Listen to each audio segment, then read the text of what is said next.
Welcome to Naturally Affordable Housing, the video cast slash podcast about why we need to increase density, why we need to do everything we can to fix the affordable housing crisis.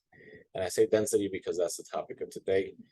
What we could do as a beginner to increase density to not only offset your risk as a person investing in real estate and creating that passive income, but in helping the community to grow. So what is the problem? Let's say one of the issues of complex matters. You have this light tech business. You could also get into affordable housing through this. Lots of books, lots of spreadsheets, lots of nonsense that hold up the process of creating more affordable housing. So the ultimate goal of the podcast also, by the way, is to create 2.5 million affordable housing units by the end of 2047. So let's jump right into action. I don't like to talk too much. I want to just jump right in and forget about the books and forget about the managing spreadsheets. I want you to help communities grow. That is the focus. Let's go ahead and I'll share my screen so we can go right into it.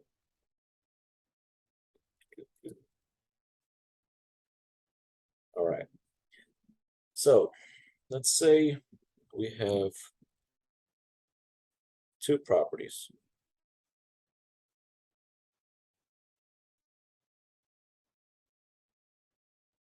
Now, typically one would say, I bought this house for 100,000.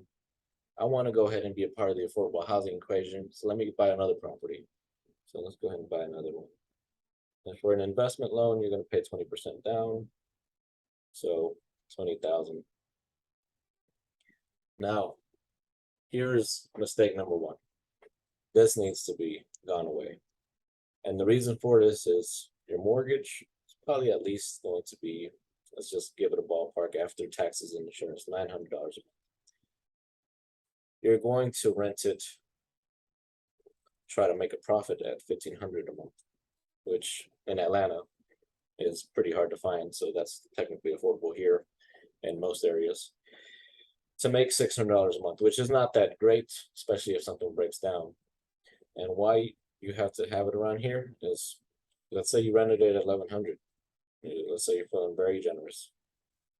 Well, you're making $200 a month.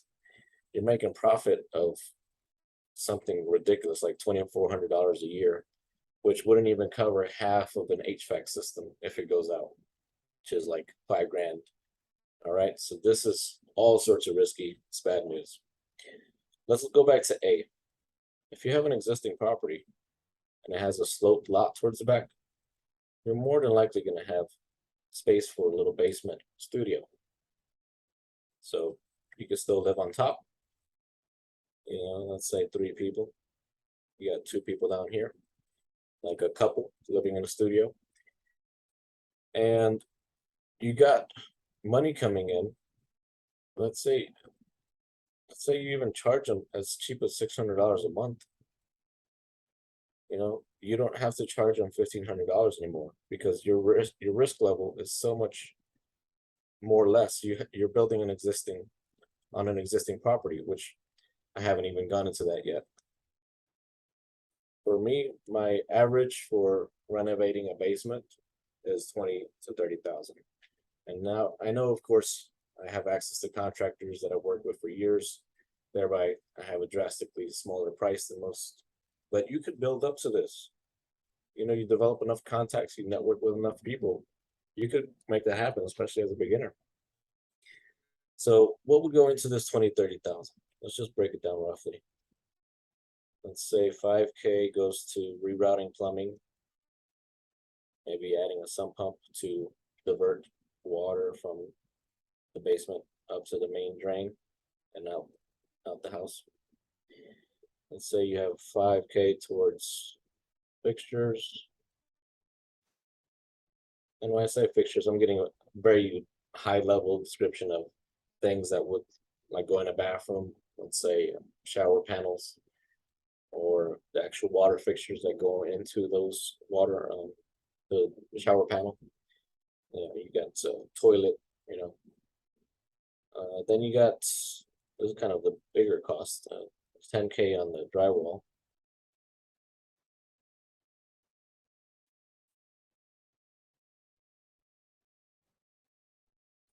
So that's really going to be your major expense there. And then let's say you went up to 30,000, you got 10,000 in flooring, which by the way, most basements have concrete flooring, so you might be good with just painting over it.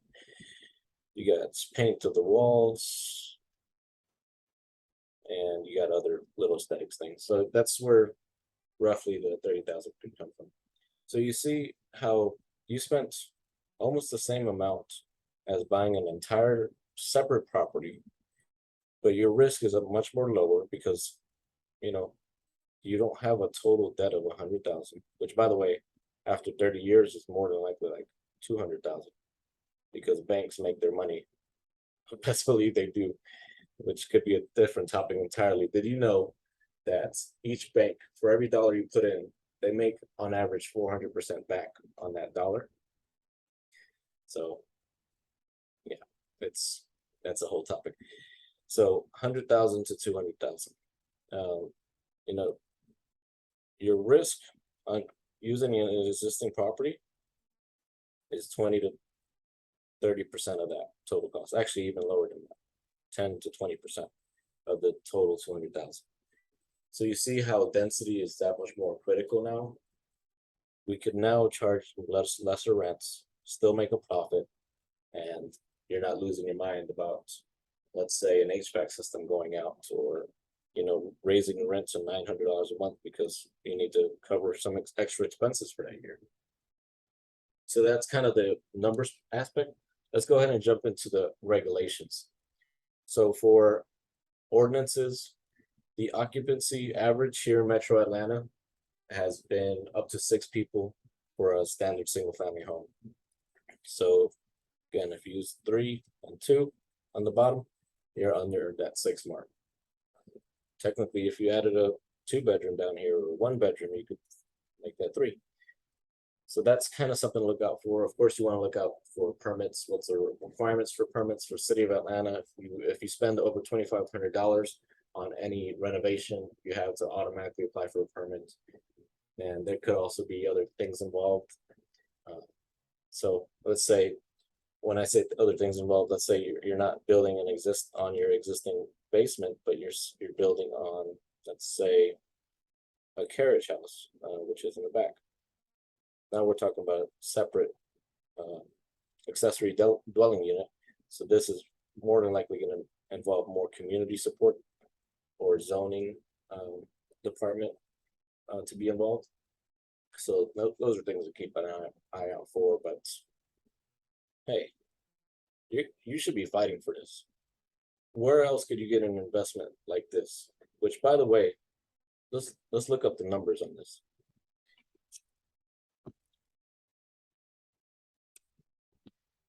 This will become an unlimited return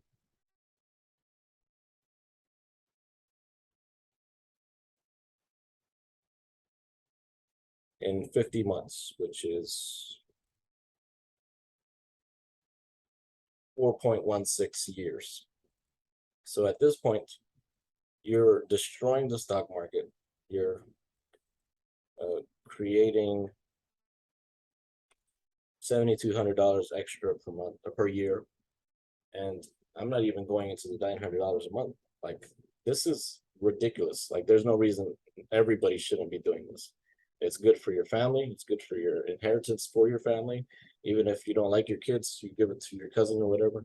If your kids have too many pimples or something, you want to give it to somebody else. That's really the qualifier. But all right, covered that. Covered the numbers, the regulations piece. Now, what should you do about day-to-day? Well, if you're a beginner, you really want to stay on top of the process. So making sure you're doing the right sequence for these renovations, staying on top of the contractors. If you decide to use a subcontractor, of course, I don't recommend that for a beginner. You maybe want to get close with a GC, a licensed person that could really guide you well in the sequencing of it all, at least for the first few times. But working with subcontractors really drastically decreases the price. of everything. So that's something to keep in mind. But you also want to be with them day to day, because there's inherently things that you will learn just from being on the job site that you wouldn't otherwise learn. Let's say you were talking about drywall. Well, you might want to form the basement in a certain way. So you might have to get a framer to build out a wall that's 5 feet away from the cinder block wall for a reason of keeping the laundry separate from their unit. These are different considerations that you could only get ahead of if you're there morning, afternoon, night, making sure everything is done right and also delivered on time. So you're going to want to get ahead of ordering the drywall, right? You don't want to wait till the day of and the contractor or subcontractor tells you, oh, we don't have work to do because the material isn't here. So we're going to just kind of hang out over here. And you just let us know when that thing is ready, okay? No, you don't want that to happen. You want to get ahead of issues like that, all right? So that's kind of the high level of converting a single family home to a duplex, and the importance of density around all of it. We covered the numbers, the regulations, the management, and I hope this helped. I can't wait to make the next episode. Catch you later.